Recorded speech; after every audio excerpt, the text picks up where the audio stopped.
안녕하세요 여러분. 은빛 지혜 야담을 찾아주신 구독자님들께 진심으로 감사드립니다. 구독과 좋아요는 무료입니다. 한 번씩 눌러주시면 저에게 큰 힘이 됩니다. 오늘 이야기 지금 시작합니다. 조선 후기, 나라의 기강이 흐트러지고 양반의 위신도 예전만 못하던 시절, 평안도 어느 시골 마을에는 정공이라 불리는 한 노년의 양반이 살고 있었습니다. 그는 평생 글과 도리를 지켜왔지만 현실은 초라하기 짝이 없었습니다. 굶기를 밥 먹듯 했고 허리춤에는 옛 누더기 두루마기만 남았으니 지나가는 아이들도 그를 보고 헐벗은 서당 선생님 같다며 수군대곤 했습니다. 그러나 정공은 결코 자존심을 굽히지 않았습니다. 선비란 굶어 죽더라도 그릇된 돈 한 푼 받지 말아야지. 그렇게 살며 마음 하나는 누구보다 고닫습니다. 하지만 그도 늙고 지쳐 있었습니다. 날마다 기침이 심해지고 겨울이 오면 뼈마디가 쑤셨습니다.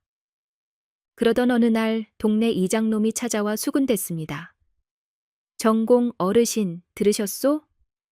예전에 어르신 댁 노비였던 이서방이 지금은 경상도 어귀에서 대부자 됐다 카더이다. 기와 집에 머슴이 12이래요. 이 말을 들은 정공은 눈을 질끈 감았습니다. 그 노비, 아니 이서방. 그는 젊은 날 정공이 손수 해방시켜준 사람이었습니다. 공웅에 빠진 양반께서 사람 하나 풀어주는 일이 어떤 결과를 낳는지는 그때도 잘 알고 있었습니다. 하지만 정공은 말했습니다. 사람이 사람을 소유하는 일, 그건 하늘의 이치에 어긋나는 일이요. 며칠을 망설이던 정공은 깊은 한숨과 함께 아들을 불렀습니다. 훈아. 예, 아버님. 이 아비가 너에게 말 못할 청을 하나 하려 한다. 듣고도 실망치 말거라. 예, 무슨 말씀이시든 아뢰어 주십시오. 정공은 무겁게 입을 열었습니다. 예전에 우리 집에 있던 이서방이란 자가 이제는 대부자가 되었다더구나. 네가 그를 찾아가 조금의 도움이라도 받을 수 있겠느냐. 정우는 눈을 동그랗게 떴습니다. 노비였던 이를 찾아가 구걸을 하라는 말씀이십니까? 구걸이 아니다. 그에게 한 점 부끄러움 없는 마음으로 부탁을 드리거라. 그는 우리 집에서 벼슬 공부까지 익히며 먹고 자랐다. 은혜를 잊지 않았다면 부끄럽지 않다. 정우는 곧장 아침을 챙겨 들고 길을 떠났습니다. 먼 산맥을 넘고 강을 건너 마침내 경상도 어느 부촌 어귀에 도착했습니다. 말끔한 기와집 대문 앞 정훈이 망설이며 계십니까? 하고 소리치자 안에서 중년의 사내가 뛰어나왔습니다. 누구시오? 정훈은 고개를 숙이며 조심스럽게 말했습니다. 저는 평안도 정공의 아들 정훈이라 합니다. 혹시 이서방, 아니 이 자공께서 계시는지요? 사내는 그 말을 듣고 놀라 두 손을 덜덜 떨었습니다. 정공 어르신의 아드님이시라고요? 하늘이시여. 이 자공은 정훈을 정중히 맞이하며 눈시울을 붉혔습니다. 제가 어르신의 은혜로 지금 이 자리에 있게 되었습니다. 그분 아니었더라면 저는 아직도 남의 짐을 지고 있었겠지요. 정훈은 아버지의 부탁을 전했습니다. 자공은 말없이 잠시 고개를 숙이고 집 안으로 들어갔다가 곧 천냥이 담긴 상자를 내왔습니다. 이 돈은 은혜에 비하면 턱도 없습니다. 부디 어르신께 평안을 전해주십시오. 정훈은 고개 숙여 감사 인사를 드리고 돌아가는 길에 다시 배낭을 둘러맸습니다. 마음은 뿌듯했고 하늘은 맑았습니다. 먼 길을 돌아가야 했지만 발걸음은 한결 가벼웠습니다. 정훈은 품속에 천냥을 소중히 품고 집으로 돌아가고 있었습니다. 마치 고요한 새벽녘 들녘처럼 그의 마음에도 따스한 안도감이 깃들었습니다. 아버지의 병색이 날로 짙어지던 요즈음, 이 돈은 집안의 마지막 기둥이 되어줄 희망이었습니다. 길은 멀고도 험했습니다. 가을 들판은 곡식 익는 냄새로 가득했고 누렇게 물든 들판 위로 바람은 살갗을 간지럽히듯 스쳤습니다. 정훈은 외투를 여미며 강가로 이어지는 작은 길로 접어들었습니다. 이윽고 잔잔하게 흐르는 강이 눈앞에 펼쳐졌습니다. 그런데 그 평화롭던 물가에서 그는 뜻밖의 장면을 마주하게 됩니다. 푸르스름한 물 한 개가 살짝 피어오르는 초저녁, 짙은 그림자 아래 허름한 인형이 하나, 강물가 바위 위에 앉아 있었습니다. 가까이 다가가자 사내는 조심스레 고개를 들었고 눈겐 이미 눈물이 고여 있었습니다. 어르신, 어찌하여 이리 위태로운 곳에 홀로 계십니까? 정훈이 다가가 말을 건넸습니다. 사내는 헝클어진 머리에 수척한 얼굴을 한 40은 좋게 넘어 보이는 중년이었습니다. 그의 옷자락은 찢어지고 손은 흙투성이었으며 온몸에서 절망이 뚝뚝 떨어지고 있었습니다. 그는 고개를 숙인 채 힘겹게 입을 열었습니다. 아무것도 아닙니다. 그냥 지나가시오. 정훈은 뭔가 심상치 않음을 느끼고 바위 아래쪽으로 내려가 다가앉았습니다. 저는 지나가던 선비 정훈이라 합니다. 사연을 들려주시겠습니까? 이렇게 물가에 앉아 계시는 데는 분명 사정이 있지 않겠습니까? 사내는 떨리는 입술로 말문을 열었습니다. 저는 한 집안의 가장이었습니다. 소작으로 먹고 살던 삶이었지요. 그런데 몇 해 전 가뭄이 심해 곡식이 망쳤고 겨울엔 아내가 병을 얻었습니다. 약값에 생활비에 여기저기 손을 벌리다 보니 빚은 늘어갔고 마침내 집까지 내주게 되었습니다. 그는 잠시 말을 멈추고 손등으로 눈물을 훔쳤습니다. 내일이면 집에서 쫓겨나고 빚쟁이들이 아이들까지 데려가겠다 협박을 하였습니다. 저는 이 생을 내려놓기로 했습니다. 허나 그것마저도 일이 쉽지 않네요. 그 말에 정훈의 눈시울도 뜨거워졌습니다. 품속에 천냥이 떠올랐습니다. 아버지를 위해 받은 돈. 하지만 이 사내의 말은 마음 깊은 곳을 울렸습니다. 목숨은 하늘이 내리신 것입니다. 그 귀한 것을 이렇게 쉽게 버리려 하십니까? 정훈은 곧 품을 열어 천냥이 들어있는 상자를 꺼내 사내의 손에 쥐어주었습니다. 이것을 가지십시오. 사내는 놀라 손을 떨었습니다. 무슨 말씀이십니까? 이리 큰 돈을 주시다뇨. 어르신은 저를 아시지도 않으시지 않습니까? 사람이 사람을 돕는데 이름이 무슨 소용입니까? 지금 이 돈이 당신과 당신 가족을 살릴 수 있다면 저는 후회 없이 드릴 수 있습니다. 사내는 그 자리에서 무릎을 꿇고 연신절을 하였습니다. 부디 성함이나 주소라도 알려주십시오. 이 은혜 죽는 날까지 꼭 갚겠습니다. 정우는 고개를 젓고 조용히 말했습니다. 저는 그저 지나가는 길손일 뿐입니다. 이름도 주소도 필요 없습니다. 그저 당신께서 오늘 이 생을 이어가시고 가족과 함께 살아가신다면 그것으로 족합니다. 사내는 끝내 오열하고 말았습니다. 바람은 잦아들고 강물은 조용히 흐르고 있었습니다. 정우는 그 사내의 어깨를 두드려 준 뒤 묵묵히 길을 떠났습니다. 뒤돌아보지 않았지만 그날의 울음소리는 오래도록 그의 가슴에 남았습니다. 며칠을 걸어 마침내 집에 도착한 정우는 정공 앞에 섰습니다. 아버지는 그가 손에 아무것도 들지 않은 것을 보고 눈빛을 가늘게 했습니다.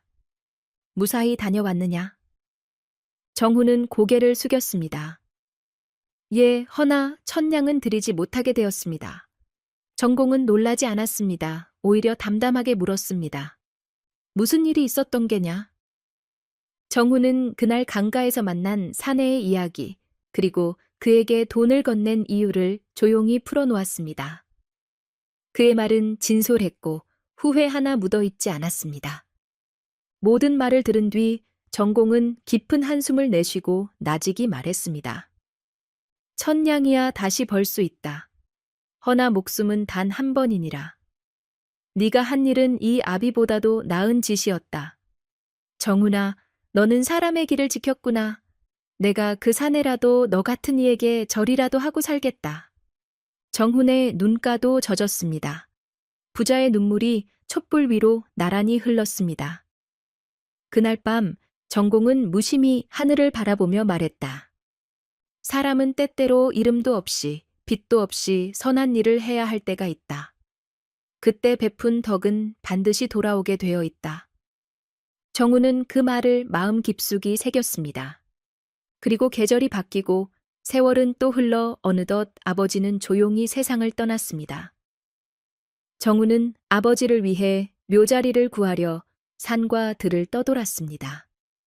좋은 자리를 드리려는 그 마음 하나로 며칠이고 잠을 이루지 못했습니다. 그러던 어느 날 한 노승이 나타나 뜻밖의 자리를 가리키며 말했습니다. 이곳이 명당이니라. 다만 이 자리는 기와집이 서 있는 곳이라네. 주인에게 사정하여 허락을 받아보게. 정우는 고개를 끄덕이며 그 집을 향해 걸음을 옮겼습니다. 어느덧 음력 7월 말, 늦어름 햇살은 아직 따가웠지만 바람은 분명 달라져 있었습니다. 정우는 여느 때처럼 이른 새벽짐을 꾸리고 새 모эт자리를 찾아 집을 나섰습니다. 산을 오르고 들을 건너고 나무 그늘에서 물을 들이켜며 묵묵히 걸었습니다. 어디에도 마음이 닿지 않았습니다. 그 어떤 언덕도 숲도 아버지의 넋이 편히 머무를 곳으로는 느껴지지 않았습니다. 그날도 마찬가지였습니다. 초승달이 이른 저녁부터 하늘에 걸려있던 그날, 정후는 낯선 고개를 넘고 있었습니다. 들길 끝자락 허리깨를 따라 흐르던 조그만 가을 옆에 낡은 주막이 하나 있었습니다. 그곳에서 물을 얻으려다 그는 그늘진 마루 끝에 앉아있는 노승 하나를 보았습니다. 등은 굽었지만 눈빛은 맑았고 바랑 하나와 목탁 하나만 옆에 놓인 그 모습은 무언가 달라 보였습니다. 무엇을 찾고 계신지요? 정우는 그 말에 고개를 숙여 인사드리고는 묘자리를 구하고 있는 사정을 차분히 전했습니다. 노승은 고개를 끄덕이더니 정훈을 이끌어 걸음을 옮겼습니다. 말없이 산길을 따랐습니다. 풀잎은 바람에 흔들리고 하늘은 벌써 노을빛으로 물들어가고 있었습니다. 산등성이 넘어 노승은 한 곳을 가리켰습니다. 짙은 숲이 열리고 골짜기 사이에 평지가 드러났습니다. 그 너머에는 제법 큰 기와집이 자리하고 있었습니다. 겹겹의 담장, 가지런한 기왓장, 정갈하게 놓인 마당의 석등들. 아무리 보아도 한 고을을 이끄는 유지의 집처럼 위풍당당했습니다. 저곳이 걸맞은 곳이라 보입니다. 정우는 생각에 잠겼습니다. 누가 보아도 명당일 자리. 그러나 사람 사는 집 한가운데에 무덤을 쓰자 청하는 것은 무례라 여겨졌습니다. 돌아설까 고민도 했지만 아버지를 위한 마음 하나로 그는 마침내 기와집을 향해 발걸음을 옮겼습니다. 정문 앞에 서자 검소한 차림의 문지기가 나와 정훈을 맞았습니다. 무슨 일로 오셨는지요? 저는 평안돼서 온 정훈이라 합니다. 잠시 댁의 주인 어른을 뵐 수 있겠는지요? 드릴 말씀이 있습니다. 문지기는 안으로 들어가더니 곧 정훈을 안내했습니다. 정자 마루 위 차를 마시고 있던 집주인이 조용히 고개를 들었습니다. 산에는 단정한 도포의 눈빛은 깊고 얼굴에는 세월의 흔적이 차분히 앉아 있었습니다. 먼 길 오신 분 같은데 어떤 일로 뵙고자 하셨습니까? 정우는 자세를 낮추고 천천히 말을 꺼냈습니다. 아버지를 여의고 묘자리를 찾고 있습니다. 여러 곳을 다녔으나 마음이 놓이지 않아 헤매던 중 이곳을 보았습니다. 며칠 전 어느 노승께서 이 자리가 좋은 땅이라 하시기에 찾아오게 되었습니다. 물론 사는 분이 계신 곳임을 알기에 실례인 줄 알면서도 조심스레 여쭙고자 찾아뵈었습니다. 그 말을 들은 사내는 차를 내려놓고 자세히 정훈을 바라보았습니다. 한참을 그렇게 바라보던 그의 입에서 뜻밖의 말이 흘러나왔습니다. 아니, 당신은? 정훈은 뜻을 알 수 없어 고개를 갸웃했습니다. 예전에 저는 강물에 몸을 던지려 했었습니다. 아무도 없는 외진 곳, 그곳에서 저를 말려주고 이야기를 들어주고 천냥을 내어주셨던 그분, 이름도 남기지 않고 사라지셨지요. 저는 그 뒤로 매달 기도하였습니다. 언젠가는 은인을 다시 만날 수 있기를. 그 기도 끝에 이 집을 지었습니다. 어쩌면 그 인연이 오늘 닿은 것일지도 모르겠군요. 그제야 정우는 눈을 크게 떴습니다. 사내의 얼굴이 떠올랐습니다. 그때 물 한 개 넘어 울던 그 사내의 눈망울, 목숨을 붙잡았던 손. 시간이 흘러도 잊히지 않던 인연이 다시 그의 눈앞에 서 있었습니다. 두 사람은 잠시 말을 잃었습니다. 아무 말도 없어도 마음은 오갔고 두 눈엔 깊은 정이 서려 있었습니다. 사내는 자리를 박차고 일어나 마루 아래로 내려왔습니다. 정훈의 두 손을 맞잡고 고개를 깊이 숙였습니다. 저는 아직도 그날의 당신을 기억합니다. 죽으려 했던 제게 삶의 끈을 건네주셨고 다시 살아야 할 이유를 만들어주셨습니다. 저는 그 은혜를 갚기 위해 이 집을 지었습니다. 매달 제 손으로 돌 하나하나를 올렸고 어느 날 다시 만난다면 당신을 위해 꼭 이 집을 드리겠다고 다짐하였습니다. 정우는 고개를 저으며 말했습니다. 그날은 사람으로서 마땅히 해야 할 일을 했을 뿐입니다. 그것이 이토록 큰 보답으로 돌아올 줄은 몰랐습니다. 다만 아버지의 묘자리를 여쭙고자 왔을 뿐인데 저로선 그저 송구할 따름입니다. 사내는 조용히 고개를 들었습니다. 아버지의 묘는 이 집 안에 그 터에 쓰십시오. 저와 제 가족은 마당 끝으로 옮기겠습니다. 이곳은 본디 당신의 은혜로 다시 세운 삶의 터전입니다. 이제는 그 은혜가 머무를 자리가 되길 바랍니다. 정우는 두 손을 모으고 깊이 고개를 숙였습니다. 마당에 불어온 바람은 천천히 처마를 스치며 지나갔고 기와는 햇살을 받아 반짝였습니다. 그렇게 인연은 다시 이어졌고 한 사람의 베풀문 뜻밖의 방식으로 되돌아왔습니다. 정훈과 기와집 주인이 다시 인연을 확인한 다음 날, 마을에는 이른 아침부터 잔잔한 긴장감이 감돌았습니다. 기와집 주인은 마을 촌장에게 부탁하여 사람들을 마당으로 초대하였습니다. 기와집의 정자 마루 앞엔 평소 마을 일에 앞장서던 어르신들, 농사일을 하다 급히 나온 장정들, 그리고 아이들의 손을 잡은 부녀자들까지 하나둘 모여들었습니다. 아침 해가 마당 끝을 비추며 사람들의 그림자가 길게 늘어졌습니다. 기와집 주인은 정훈을 정자 아래 자리에 함께 앉히고 자신은 정자 마루에 조용히 섰습니다. 바람은 적당히 불었고 새들은 낮게 울었습니다. 그는 담담한 어조로 이야기를 시작했습니다. 여러분, 오늘 이 자리에 모이게 된 것은 오래도록 제 마음에 품어온 이야기를 나누기 위함입니다. 사람들은 조용히 고개를 끄덕이며 그의 말에 귀를 기울였습니다. 그가 말했다. 몇 해 전 저는 큰 빚과 절망 속에 강물에 몸을 던지려 했습니다. 그날은 지금처럼 잔잔한 날이었고 제 마음은 이미 죽음으로 기울고 있었지요. 그런데 한 젊은 선비가 나타났습니다. 그는 제 사연을 듣더니 말없이 품에서 큰 돈을 꺼내 제 손에 쥐어주었습니다. 1,000냥이었습니다. 그 1,000냥은 단지 돈이 아니었습니다. 다시 살아보라는, 사람으로서 한 번 더 발을 딛고 나아가 보라는 기회였습니다. 사람들 사이에서 탄성이 나왔습니다. 1,000냥을? 이름도 안 밝히고 마을 사람들이 술렁였고 어떤 이는 옷자락으로 눈가를 닦았습니다. 그는 말을 이었습니다. 이분이 그 은인이십니다. 성함도 남기지 않고 사라지신, 제게 다시 삶을 준 분. 저는 그 은혜를 잊지 않기 위해 이 집을 지었습니다. 그리고 매달 이곳에서 기도했습니다. 언젠가는 그분을 다시 뵐 수 있기를. 그 기도가 오늘 이 자리를 만들었습니다. 사람들의 눈빛이 정훈에게 쏠렸습니다. 정훈은 자리를 털고 일어나 조용히 인사하였습니다. 저는 그저 사람의 목숨을 귀하게 여겼을 뿐입니다. 특별한 덕도 내세울 일도 아닙니다. 그날 만약 그 사내가 제 형제였다면, 아니 제 이웃이었다면 마땅히 그리 했을 것입니다. 그러자 촌장이 앞으로 나와 조심스럽게 말했습니다. 이 마을을 대표하여 한 말씀 드리고 싶습니다. 우리는 때로 사람의 겉모습만 보고 섣부른 판단을 하기도 합니다.